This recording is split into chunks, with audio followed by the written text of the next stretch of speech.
निशा एक बहुत ही इंटेलिजेंट बहू थी। निशा की सास को उस पर बड़ा नाज था। अब मेरी बहू की तरह हर किसी को इतनी समझदार बहू कहाँ मिलती है। कमला, तुझे तो याद होगा कि हमारे पास मेरे पति का खराब स्कूटर था। हाँ, वही जिसे भाई साहब स्टार्ट करते करते थक जाया करते थे। हाँ वही। पता है मेरी बहू ने वो स्कूटर कितने रुपए में बेचा? कितने? पूरे 60,000। बाप रे! पर कैसे? हमें कहाँ पता था कि वो स्कूटर विंटेज स्कूटर है। हैं? अब ये विंटेज क्या होता है? अरे विंटेज मतलब पुरानी चीज, जिसे लोग मूल्यवान मानकर संभाल कर रखा करते हैं। ऐसा कोई विंटेज तो वो स्कूटर लगता नहीं था। हाँ, पर वो स्कूटर कंपनी के बनाए हुए पहले 100 स्कूटरों में से एक था।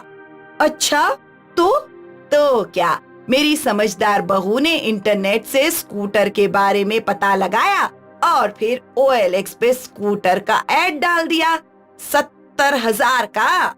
फिर OLX वाला आया और उसने भाव ताव किया और 60,000 देकर स्कूटर ले गया। अरे वाह दीदी, फिर वो 60,000 का क्या किया? 60,000 में एक ब्रांड न्यू स्कूटर लिया। अब कोई परेशानी नहीं। अरे वाह!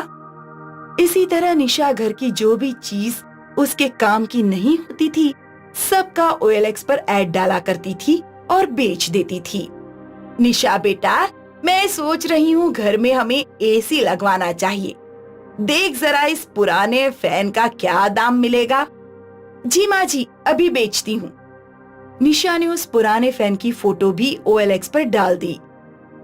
अगले दिन एक खरीदार ने निशा को उस फैन के बहुत अच्छे पैसे दिए। माँ जी, फैन बेचकर 7,000 रुपए मिले हैं। इतने में तो नया AC नहीं आ पाएगा। तो एक काम करना, OLX पे ही कोई AC ढूंढ ले जो अच्छा हो। कम से कम इस गर्मी से थोड़ी राहत तो मिलेगी। देखती हूँ कुछ मिल जाए तो। निशा अपने फोन पे OLX पे AC ढूंढने लगी। उसने बहुत सारे एड्स देखे, पर सब 15,000, 18,000 के थे। एक भी AC 7,000 में नहीं मिल रहा है माँ जी। ढूंढती रह, कुछ न कुछ जरूर मिलेगा तुझे। निशा काफी देर तक OLX पर देखती रही और अचानक उसकी नजर एक ऐड पर गई। न्यू AC, वो भी सिर्फ 6,000 रुपए में। माँ जी, मिल गया। क्या? AC, वो भी सिर्फ 6,000 रुपए में? मतलब 1,000 की बचत। अरे वाह, जल्दी से फोन लगा। निशा ने उस नंबर पर कॉल किया। हेलो, आपका OLX पे AC का ऐड देखा। जी मैडम। आपने प्राइस 6,000 डाला था। हम खुद AC मैन्युफैक्चर करते हैं, इसलिए सिर्फ मैन्युफैक्चरिंग कॉस्ट लेते हैं। मैं कब देखने आ सकती हूँ AC? मैडम, हमारा मैन्युफैक्चरिंग यूनिट तो हरियाणा में है। तो मुझे AC हरियाणा से लेना होगा? नहीं मैडम, हम आपको AC का वीडियो और बाकी डिटेल्स दे देंगे। फिर आपको 2,000 की बुकिंग अमाउंट देनी है। फिर हमारी कंपनी आपके घर पर ये AC डिलीवर कर देगी। तब आपको बाकी के 6,000 भी पे करने होंगे। निशा ने थोड़ी देर सोचा। ठीक है, आप अपनी डिटेल्स मुझे भेज दीजिए। क्या ये आपका WhatsApp नंबर है? हाँ। कुछ देर बाद निशा के मोबाइल पर फोटोज और वीडियोस आए। उसने अपनी सास को कंपनी के बारे में बताया। अच्छा लग रहा है तो एडवांस दे दे। ठीक है, निशा ने एडवांस पेमेंट कर दी। फिर वापस उसी सेल्स वाले को कॉल किया, पर अब जब निशा कॉल करने लगी तो वो नंबर नॉट रीचेबल था। निशा ने कई बार कॉल लगाया। माँ जी, फोन नहीं लग रहा है। शाम को जब निशा का पति घर आया तो निशा ने अपनी पूरी घटना उसे बताई। अरे पगली, ऐसे कोई बिना देखे ऑनलाइन पेमेंट करता है क्या? तुम्हारे साथ फ्रॉड हुआ है। अब चलो मेरे साथ। निशा के पति ने पुलिस स्टेशन में कंप्लेन लिखवा दी। न जाने कब निशा को अपने पैसे वापस मिलेंगे। निशा की तरह बहुत लोगों के साथ ऐसे फ्रॉड हुए हैं। इसीलिए ऑनलाइन खरीदते या बेचते वक्त सावधान रहना चाहिए और किसी भी व्यक्ति को बिना चीज लिए पैसे ट्रांसफर नहीं करने चाहिए। मैग्नेट वाले जूते। मुकेश एक गरीब जूते बनाने वाला था। जिसकी शहर में छोटी सी जूते बनाने की दुकान थी। मुकेश अनपढ़ था। उसने बचपन से एक ही काम सीखा था, जूते बनाना। अरे वाह मुकेश, कितनी अच्छी चप्पल बनाई है तुमने। तुम्हारा तो जवाब ही नहीं। क्या दाम है इसका? मालिक, सिर्फ 250 रुपए। 250 बहुत ज्यादा है। मैं 200 दे सकता हूँ। देना है तो दे दो। मुकेश की कलाकारी बहुत निपुण थी, पर फिर भी उसके ग्राहक हमेशा उससे मोल भाव करते थे। मुकेश की दुकान के सामने एक इलेक्ट्रिक पोल था, जिसकी मरम्मत के लिए अक्सर लाइटमैन उस पोल पर चढ़ा करते थे और अक्सर मुकेश उन्हें देखा करता था। कितना मुश्किल होता है ऐसे चढ़ना। काश कुछ ऐसा हो जिससे ये लाइटमैन आसानी से ऊपर चढ़ पाए। एक दिन की बात है, मुकेश किसी ग्राहक का जूता सिल रहा था।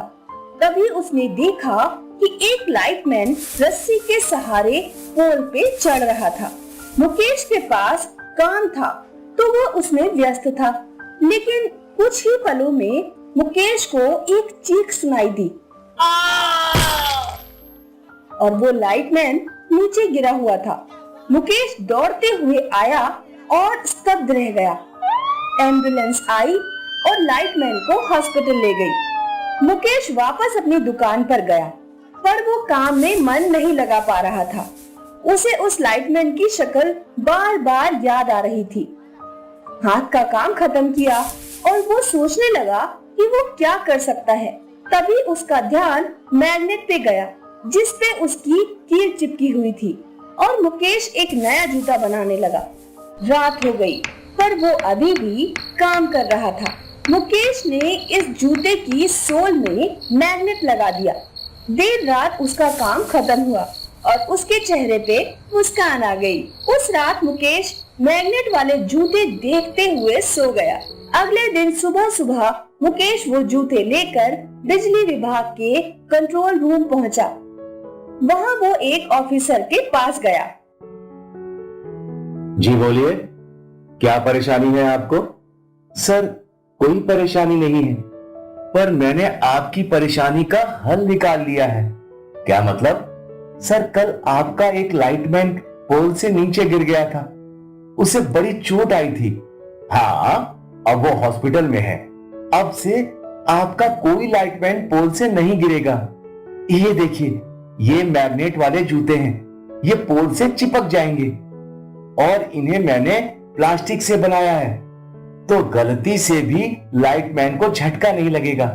वाह, ये तो कमाल का आइडिया है। मुकेश के मैग्नेट वाले जूते एक लाइटमैन ने पहन लिए और वो पोल पे बड़ी आसानी से चढ़ने लगा। सर, ये पहनने से रस्सी की भी जरूरत नहीं। मुकेश बहुत खुश था कि उसके बनाए हुए जूते लाइटमैन को पसंद आए। हमारे यहाँ 10 लाइटमैन हैं। कब तक डिलीवरी दे सकते हो? 1 हफ्ते में सर। बहुत अच्छे मुकेश। अगला 1 हफ्ता मुकेश जूते बनाता रहा।